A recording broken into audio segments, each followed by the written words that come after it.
first of all, there's two reasons why I'm a little bit nervous about this topic. Number one, there's a name that's hard to pronounce that I still am wrapping my brain around how to properly say it. And, it takes research, but even the research I've found, there's a lot of contrasting stuff I've heard. So there's a name that's hard to pronounce.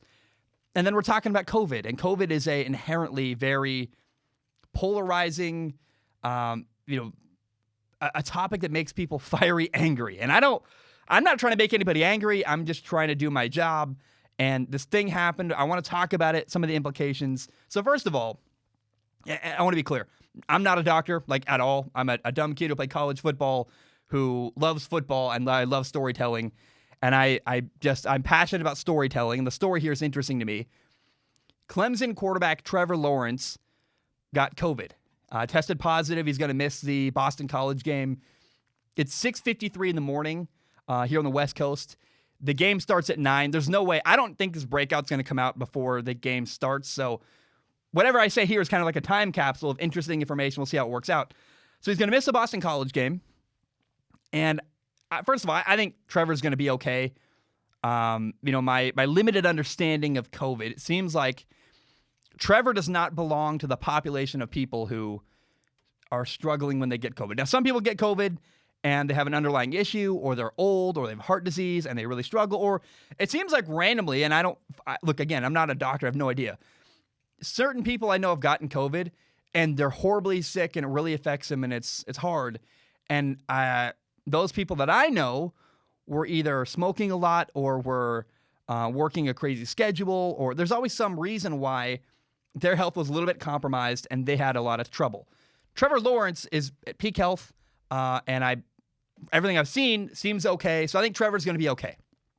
And please don't hate me. I'm not trying to be flippant. COVID is I hate that it got politicized, and there's a lot of wear a mask, be safe. I got to say all that stuff, but I think Trevor's going to be okay. I think we're saying got great doctors at his disposal. I have every confidence that Trevor Lawrence will be okay. And if he's not, that'd be surprising. Remember, Trevor, the reason why this is such a big deal is that Clemson is one of the top teams in college football. They're undefeated. Trevor is believed to be the number 1 overall pick in the upcoming NFL draft. But I think Trevor's going to be okay. I also am under the impression that Clemson's going to be okay. I even maybe secretly, this moment's going to make Clemson a little bit better as a football team. So the backup quarterback for Clemson is DJ, and I'm gonna butcher this last name. I apologize. It's a name that it kind of reminds me of when Tua Tagovailoa came onto the scene, and you had people saying Tagovailoa, Tungvolo, like people just screwed it up. They butchered it horribly. And as I look up DJ, I'm gonna say I think it's either ukulele or ungalele. As I listen to people on TV and I look up YouTube videos to try to figure out how to pronounce his name, I hear lots of conflicting pronunciations. Some people say ungalele. Some people say ukulele. I've heard other people say uigalele. I'm like, what's going on? So DJU, I have no idea how to say that last name. I apologize. I'm sure at some point I'll figure it out because he's a really good quarterback. He killed it in high school. He was a really top-rated high school prospect. He looks really good. He plays a little bit already, coming off the bench and doing some interesting stuff for Clemson. I have every confidence that DJU is going to be incredible for Clemson. And whenever Trevor passes on, he's the next dude. And I actually think this is why the moment might be somewhat good for the Clemson football team.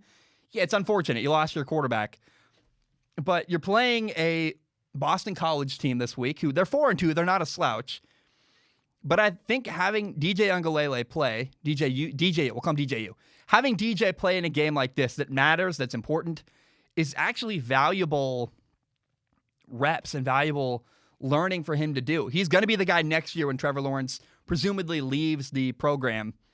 And so I think Clemson's going to be okay. They have a really good quarterback, DJ, stepping up to the plate now that Trevor's out for a game, at least a game.